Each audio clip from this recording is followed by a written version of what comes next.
What is up, all you slashaholics? Welcome back to Slash Sisters. I am Slash Sister Hallie. I'm still having hard time. 2 years. 2 years. And I'm still, I know. It's easy to get tongue-tied on the S's. Especially because I, over-enunciate my S's sometimes. And my tongue just gets but if that's Slash Sister Hallie, then that makes me Slash Sister Jenny. And we want to welcome you back to your favorite channel for horror movie reviews by true horror movie fans. Today, we are going to be diving back into another franchise that we've revisited twice before. And if you can't tell by what's on our set, then I don't know what to tell you. It's a Wes Craven franchise, Wes Craven, our boy, back on the channel. And while this franchise may be the home of my absolute favorite horror movie, the movie we're reviewing today does not have the same effect as the original. No, because it tries to rewrite what they did with the first one. Right. But they also play on that in the film too. They do. They gotta keep it meta. That's what Scream is all about. Well, I know that there's a line in there where they're talking about, there's 3 different scripts that were passed out or whatever. And yeah, because all of Scream 2's production and all of Scream 3's production was constant rewrites. We'll get into it later as we're talking more about the plot, but there's a scene with Jenny McCarthy's character where she's like, they rewrote it again? What the hell? That's right, folks. We are going back to Woodsboro, sort of. Yeah. With the bizarre take that is Scream 3. Yes. So, let's listen for a dial tone, a deadly ring. So far away from everything. See, I thought I gave this line to you, but I guess I kept it for myself. No silver screens or movie scenes. When your number's up, it's time to scream. Anyways, carrying on.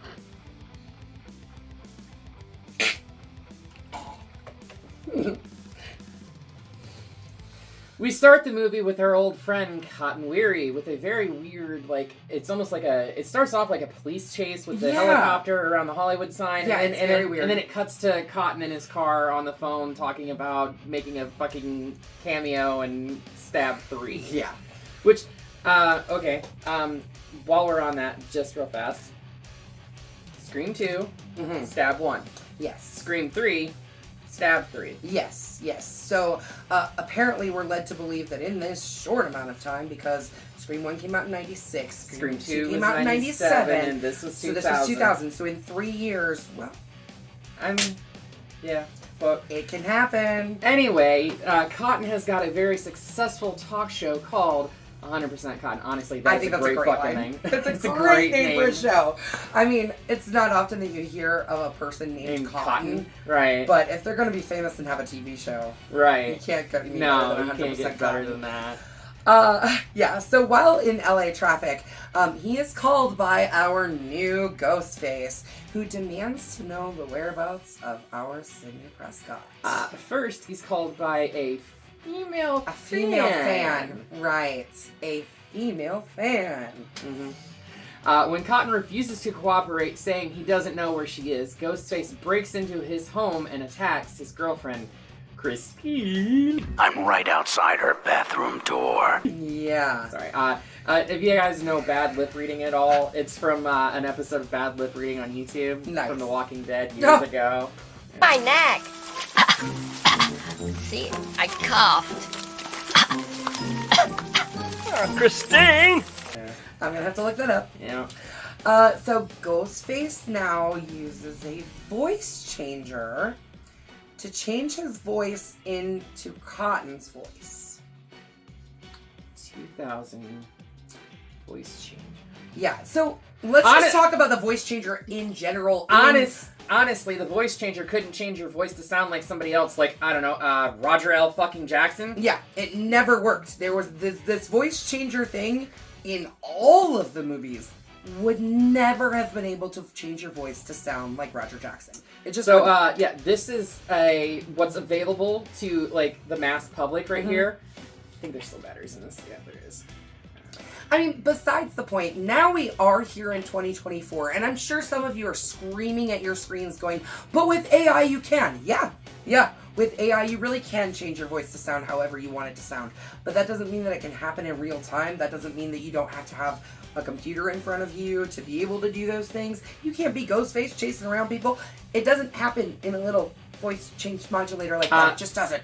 By the way, this voice changer is actually from, 2001. Yeah, nice. So, this is what your voice would have sounded like coming from a voice changer. Mm-hmm. Doesn't sound anything like Roger L. Jackson. No. Does not. Nope. Just had to throw that out there because that's the most annoying thing about this. No, it's not the most annoying. It's one of the most egregious. Yes. But it's not the most annoying. No, it's definitely not the most annoying. It's one of the worst parts about this movie. Mm-hmm. It creates. It just, I don't like it. Right. I don't like it. Anyways, Cotton rushes home and because Ghostface has used Cotton's voice. I'm sorry, babe. I didn't mean to scare you that bad. It's me. Christine thinks that Cotton is trying to attack her. Talking about how much fun it's gonna be to rip your insides out. Now open the fucking door, Christine! So she clubs him over the head with a golf club. Yeah. Only for Ghostface to come in behind and stab her. Yeah, he just stabs her to death right there. Mm-hmm. Then he kills Cotton, which kind of sucks because as sleazy as he is, and he was the hero of Scream 2. I was actually kind of starting to like him. Like he saved the day in Scream 2. I mean, Cotton he's is kind of played a scumbag, by Liv Schreiber, and Liv Schreiber is he's good, and they got so lucky by casting him as Cotton in the first one. Way back before he was anybody. Right. Anybody at all. And now he's a big name. So Right. But so next we cut to I just smacked myself in the face with my necklace. Anyways, next we cut to our girl, Gale. Our girl doing a lecture at a college about her books on the Woodsboro murders. With the most fucked up bang cut God, ever. it's so bad. Like micro bangs, like they're micro bangs. Yeah, they're literally like they barely cover an inch of her forehead. It's so bad, and they stick so out even. Yeah, it's so bad. She's contacted by Detective Mark Kincaid, a homicide detective with the LAPD, who wants to discuss the murder of Cotton and his girlfriend, but only if Gale promises not to divulge what he's about to tell her. What is it that he's about to tell her? He shows her a picture of Maureen Prescott because he doesn't know who the fuck she was. Mm-hmm. Yes. Because the killer is leaving pictures. Sorry, I watched it a few days ago. She literally watched it 20 minutes before we started recording, so it's a little bit more fresh in her mind, okay? So give me a break while I break things down in my brain again. I've watched a few things since then. The killer is leaving publicity stills of Maureen Prescott, right? AKA Rena Reynolds, because that's what she went by when she was in Hollywood. That's what we find out later, yeah. Right. At the crime scene of all of his victims. So, and it's literally a ploy to get Sidney back into the picture. Absolutely. Gale ends up going to Hollywood, and of course goes straight to the movie set of Stab 3, with her camera inside of her. This is purse, one of the most fucked up scenes here. Okay, because before she gets into the studio, she runs into Jay and Silent fucking Bob. Okay, this movie is dumb. Which, if we're to believe that is actually Jay and Silent Bob and not Jason Mewes and Kevin Smith, right? Yeah. That means the entire Scream franchise is set in the View Askew universe. Yeah, in the same universe. As like Chasing Amy, Mallrats, Clerks 1, 2, and 3, Jay and Silent Bob Strike Back, Jay and Silent Bob Reboot, and there's a third Jay and Silent Bob coming on the heels of the reboot. Yeah. Or Clerks 3. Clerks 3 was the last one they did, wasn't it? I don't know. I can't remember. Anyway, Jay and Silent fucking Bob. Fuck you, Dimension, for doing that, because Dimension was the production company behind Jay and Silent Bob Strike Back, where they were on the set with Matt Damon and Ben Affleck. Yeah. Fuck you, Dimension. Yeah. Fuck you, Weinsteins. Yeah. Well, I'll second that. Anyways, Surprise, surprise. Someone dies and Gale comes running. Gale goes to Hollywood and, of course, goes straight to the set. And in her nice banana yellow suit, she bumps into Jennifer Jolie in her nice lime green suit. Jennifer Jolie is playing Gale in the new movie, and she's played by Parker Posey, and I think she might be like the only thing that I absolutely love about this movie because her character is so funny. Parker Posey is hilarious anyways, and she just everything that she does is always over the top, like gold. I every time I see her, I picture her in Blade Trinity. For whatever reason, the first thing that comes to my mind is Dazed and Confused, and I want to just run up to people and be like, I said air raid, bitch! Yeah, she was in that too. God, that's old. Whew. Yeah, we're old. Whatever. We are. We then see Sarah Darling, played by Jenny McCarthy, Wahlberg. Yes. Entering the production office of Stab 3 to go over lines with director Roman Bridger. But you know what? Right before that, when Gale's on set, we see that our sweet, sweet Dewey boy is there. And he's suddenly not limping as bad, and his arm isn't gimpy, and yeah, it's weird. And then by Scream 4 and 5, he's walking completely totally normal. Whatever. While Sarah Darling is at the production office, she was called there by Roman to go over lines, I guess. This is where we get that whole thing where she's like, you mean they rewrote it again? Mm-hmm. Has there been another goddamn rewrite? How the fuck are we supposed to learn our lines when there's a new script every 15 minutes? Like, she's trying to read her lines, and Roman's reading them back to her, and she's like, that's not what I've got, you know? Well, that's what's in my script. Yeah. Which, by the way, he actually drops her real name, Sarah. Uh-huh. Oh. I guess I didn't catch that. She gets a phone call from someone who is apparently Roman, but eventually his voice changes to the voice of the wonderful Roger Jackson, which, honestly, Roger L. Jackson is the only single thing tying this entire franchise together. Now. And Gale Weathers. And Gale, yeah. And Gale. She's the only one in every single movie. Right. That Roger's voice in every... He's the only one who's ever been Ghostface. I am your king! I am Mojo Jojo! Obey me! Yes. Yes. He's the only one who's ever been Ghostface, and he'll hopefully be the only one who ever is Ghostface. Unless he tragically passes away. Right. He is and getting then up there. I hope they use AI to mimic his voice. James Earl Jones just passed, and he gave permission to Disney long before he passed. Yeah. But we'll see. Anyways. Ghostface chases her through the office, eventually stabbing her to death after throwing her through a glass door. Yeah. She gets her own little kind of final girl chase. Like, right. I think all the girls in this movie get some kind of chase. Not a heavy chase. No. I don't think Jennifer Jolie gets a really big one, and no. Neither does the girl who plays Sidney. Oh. What's her name? Angelina? Angelina, yeah. But in that ensuing chaos, before she's killed, she tries to fight back with a rubber prop knife, which is hilarious. She picks it up and it wiggles, and she's like, ah, shit! Throws it down, and then she picks up a machete and it bends over him, and she's like, ah, crap! So funny. So funny. With that, though, the production of the film is ended. There's no reason to presume that Cotton's death had anything to do with this movie, is there? He was making a movie called Stab. He was stabbed. And that night, the cast gathers at Jennifer Jolie's house to, kind of rip up the script, I guess, basically. Well, the guy that's playing Dewey is ripping up the script and drunk and belligerent. Yeah. After being caught outside the house by Jennifer's bodyguard. Jennifer's Body? No. Good movie. No. I like it. She can dislike it all she wants. I just don't like Megan Fox. She's dumb. Yeah. Okay. Anyway, Gale joins the party too because Patrick Warburton caught her snooping around. Patrick Warburton plays Jennifer Jolie's bodyguard, and he's only in it for literally this scene, really. And there was a scene earlier with him and at the set, when he was making fun of Dewey or something, which he does. Using Dewey's voice though, Ghostface calls Steven, I think his name is, the bodyguard, and basically kind of like tries to convince him to come out of the, he finds out that he's in Dewey's trailer.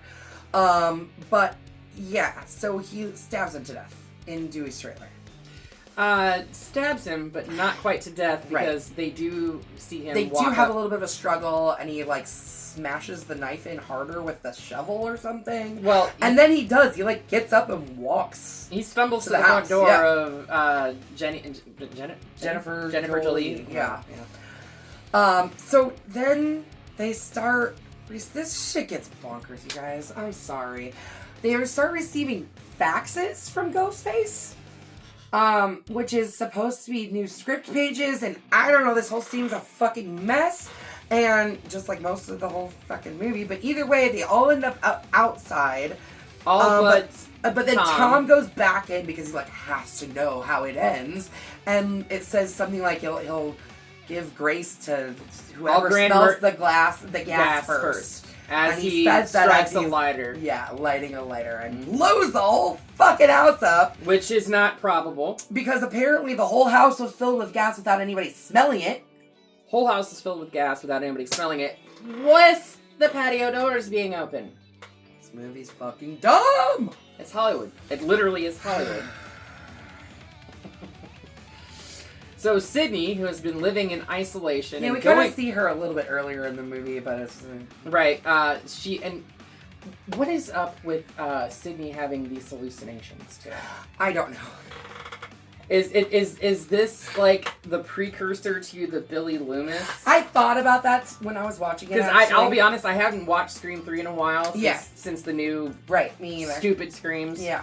But it seems very much like the haunting of Billy Loomis or the psychology. Yeah, but I mean, they do show that she's asleep during it.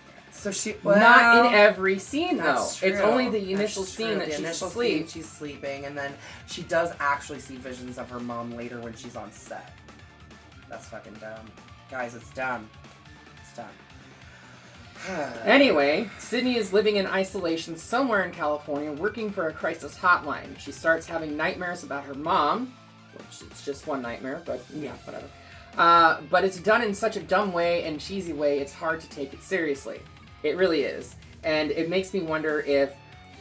Because she, comes creeping in a nightgown and she's like, Sidney! Like, she's got bloody fingers and there's no blood on her. It's weird. It's so bad. Anyway. Somebody tried to make this like an art piece, and it failed. Tragically. When I was watching it a couple days ago, for whatever reason, when she first walks into the yard and up towards Sidney's window, it made me think about the Rob Zombie remakes of Halloween and Michael's mom, played by Sherry Moon Zombie, in the white gown on the horse or whatever. I was like, what is this? This bullshit dream sequence crap. What is this? Anyways, so she ends up getting a call from Ghostface. This is not the same night that she gets that. It's the next day. It's the next day. She gets a call. Because she's working for a crisis hotline. And somebody's impersonating her mom. Right. Somehow they got her mom's voice, too. Yeah. Even though she's dead. I mean, I guess maybe from a movie. I'm telling you, this technology did not exist 24 in years the years ago. 2000. So she ends up getting a call from Ghostface. But ultimately, she just decides to go on and come out of hiding and go to Hollywood because, what's the point? He already knows where she's at. Right. So, might as well come on out.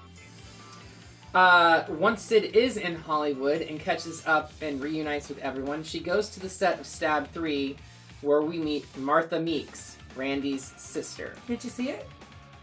No. Not at all. Who apparently has a taped message from Randy, because he had a feeling he wasn't going to make it through. Yeah, guys, we get a little tiny cameo from Jamie Kennedy. It's only 30 seconds, maybe not even that long. But he explains that if you are watching this videotape, it means he is dead and he did not make it through the last Ghostface. And that we are officially in the final chapter of a trilogy. True trilogies are all about going back to the beginning. Or it could just be another sequel. He starts off saying that it could be another sequel, but if it's not, then you're in a trilogy. Which is rare in the horror community. Mm-hmm. And it actually is rare because it's usually like because it didn't happen here. 2, or you get a franchise where you get like 4, 5, 6, 7, 8, 12, whatever. Right. Who knows? Scream could keep going for a lot longer. I hope not. In a trilogy, all bets are off. Anyone can die, including Sidney, and it usually means we are going to get a revelation about something that will change how we look at everything we knew. Yeah, because the whole revelation of this is...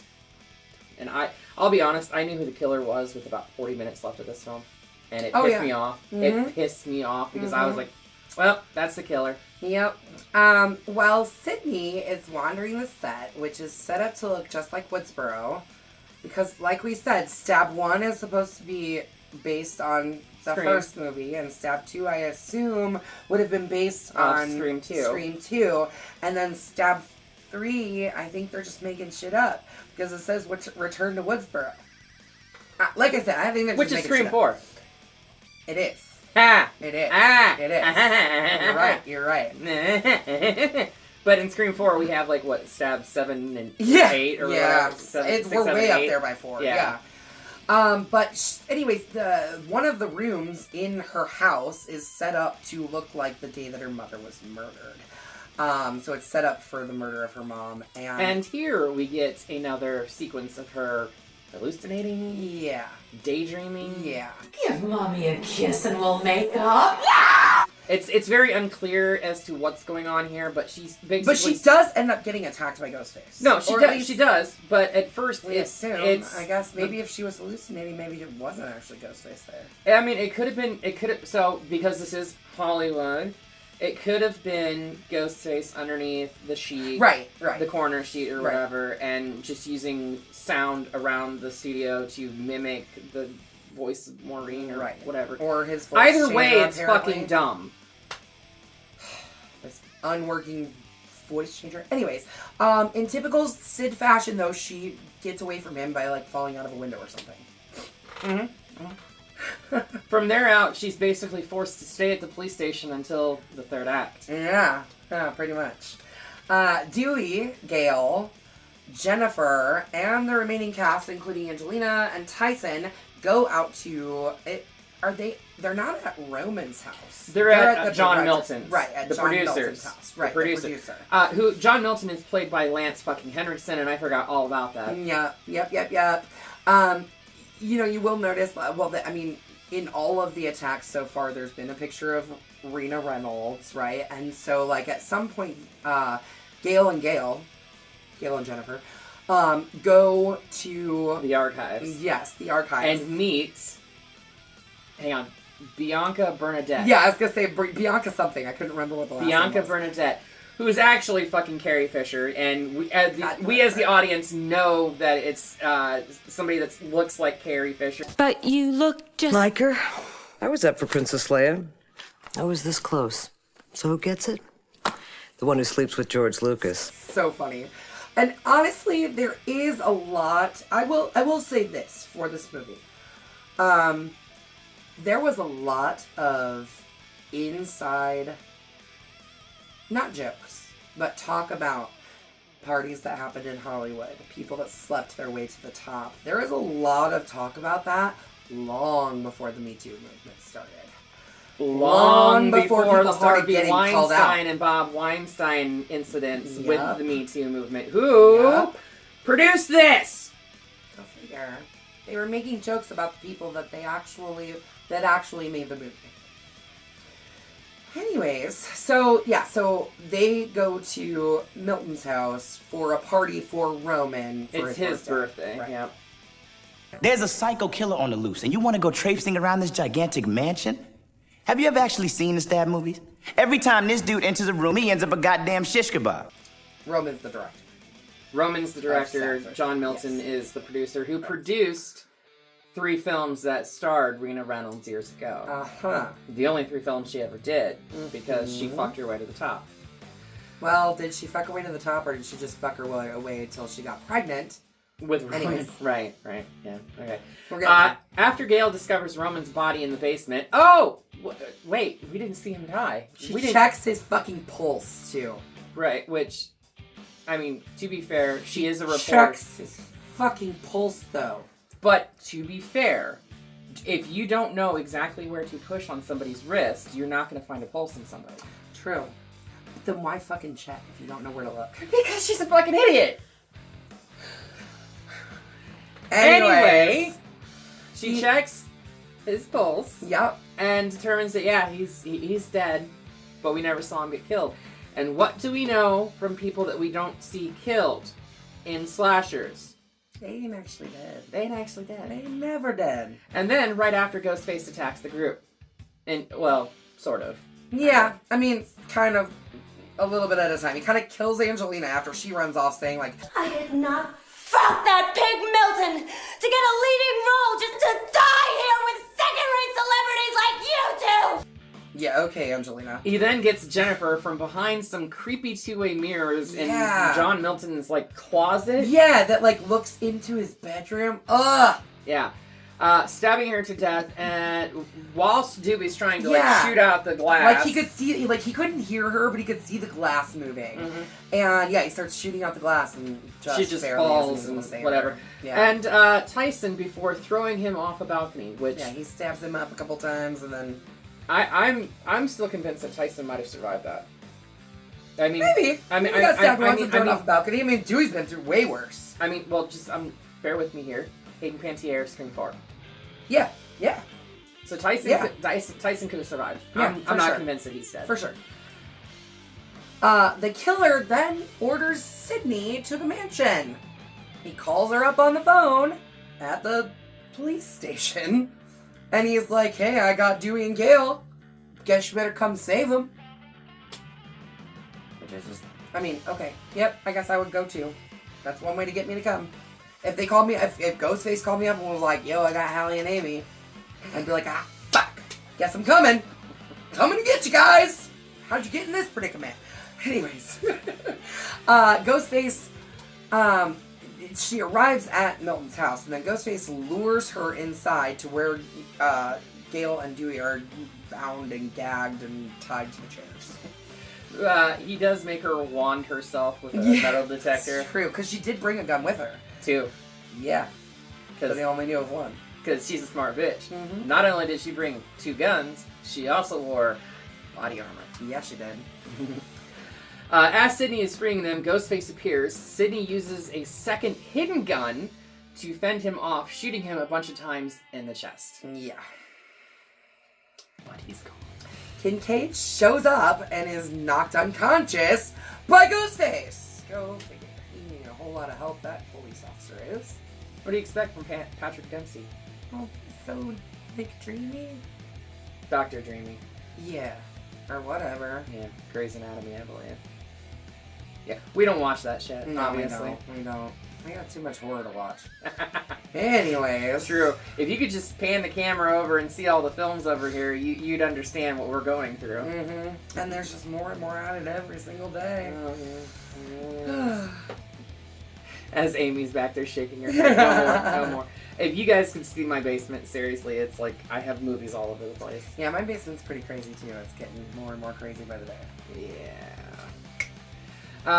Sidney flees and hides in a secret screening room where she is discovered by Ghostface, who reveals himself as bum, bum, bum! Roman Bridger. Yep, told you he wasn't dead. Who are you? Roman Bridger, director and brother. Having faked his death and survived being shot by wearing body armor. Bulletproof vest. Go figure. Roman admits to being Sidney's half-brother, born to their mother Maureen when she was an actress in Hollywood. Rena Reynolds. Yes. Because he actually says, like, you know, I went to her thinking that she'd welcome me with open arms and all that stuff. I can't help but think, though, that if he would have just waited, because, I mean, he's already killed Maureen, right? Yeah. Well, irregardless, Maureen's dead at this point. But if he would have just come to Sidney and not even told her about all of that stuff, she might have accepted him. She probably would have. She seems like a very reasonable person. Yeah. I feel like if he came, even if he was rejected by Maureen, I feel like if he came to her and was like, look, I'm your half-brother. Right. I guess then we wouldn't have this really shitty ending to the trilogy. 4 years prior, he had tried reuniting with her, only to have her reject him, as we just said, due to him being the product of a sexual assault. Was it sexual assault? It's never explicitly stated. I guess it's never explicitly stated, but she does. Milton said she knew what she was doing at those parties. Right. Irregardless, Maureen rejected him because he was the son of Rena Reynolds. Rena Reynolds didn't exist anymore. Yeah. So, after being rejected, Roman began stalking her, filming all of the men that she was sleeping around with. Which apparently was actually having an affair with Cotton Weary, which most people knew. Yep. And Billy Loomis's father. Yep. And who knows, maybe a couple of other guys too, but that's all we know of for now. Mm-hmm. Anyways, he then showed the footage to Billy, which motivated Billy and Stu to kill Maureen. I get motivating Billy. He encouraged. I think what he said is that he encouraged Billy to find a scapegoat that he could. So Billy was going to pin the whole thing on. Yeah, going to pin the whole thing on Stu. Okay.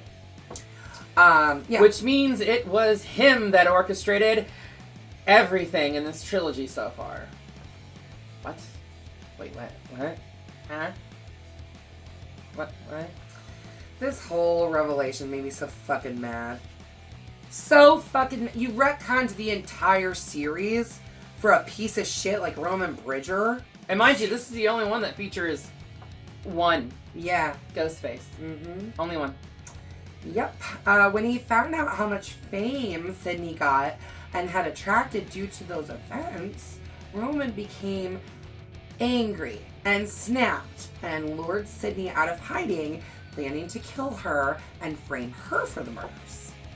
Yeah, because he had a voice recording of her basically confronting John Milton. It was going to leave on his answering machine next to his lifeless corpse. Mm-hmm. Roman kills stab producer John Milton, who he accuses of being his biological father and one of their mother's rapists. Again, I never got that. I never got that implication. I guess I kind of did. Although he does say she knew what she was getting into.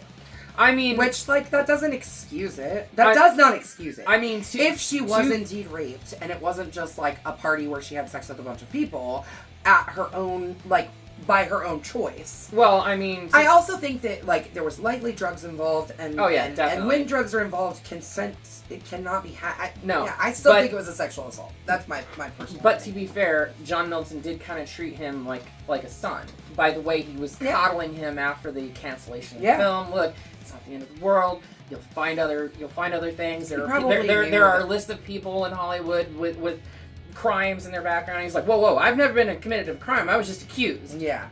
Well, he probably knew that he was his father. I would say so too. I mean, the dynamic that those two had, John Milton and Roman Bridger, kind of suggests father-son relationship for sure. So Sidney basically just tells him off. God, why don't you stop your whining and get on with it? I've heard this shit before. Stop! Saying that his choices were his own choices and not to blame their mother for the choices that he made. And they begin fighting, a scuffle. And Roman ends up shooting Sid in the chest. Stomach first. Then he pops her in the chest. Yeah. But she's wearing that body armor. Remember, we told you she was wearing body armor. She's smart. So she survives it and then stabs Roman twice in the back.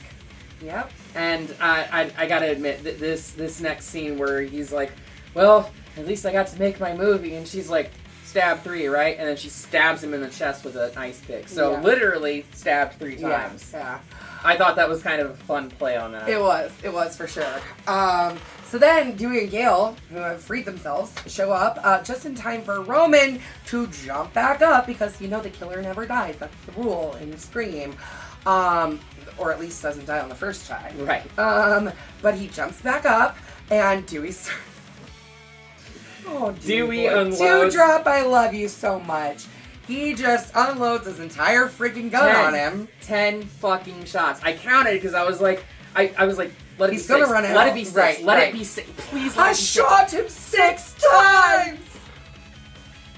That would have been fucking hilarious if they had that foresight back then to do that. Damn, but no, that it was funny. 10 fucking times. Yeah, but then literally Sidney starts screaming, Dewey, head! Like, come on, duh. Quit shooting him in the chest. We know he's wearing body armor. Why would you keep shooting him in the chest? Shoot him in the head. Anyways. So, later our survivors are all at Sidney's house where Dewey proposes to Gale in the cheesiest fucking way possible by putting an engagement ring inside her book for her to sign. Dewey's so cute. I love that little dewdrop. I love him. And mind you, at the time, I believe that they either I think they were already married at this at point. the time. I know they were in a relationship at bare minimum. Yeah, I think they got married shortly after the second film. Fact check me on that if you want to. I'm pretty sure they got married between 2 and 3. Anyways, so Sidney returns from a walk with her cute little pup and leaves her gates wide open, which were previously shown to be alarmed and the gate. The gate, yeah, they showed. Okay, I don't remember. They showed her like pushing buttons on the gate at the very beginning of the film when she first came back from a walk with her dog at the very beginning. She enters their home and is invited to join Dewey, Gale, and Cade to watch a movie. As she goes to join the others, her front door blows open and she walks away, leaving it as is. What the fuck are you doing? Go back and shut your door and lock it. Yeah, no shit. You don't have to lock it. Just shut it. Why are you leaving your front door open?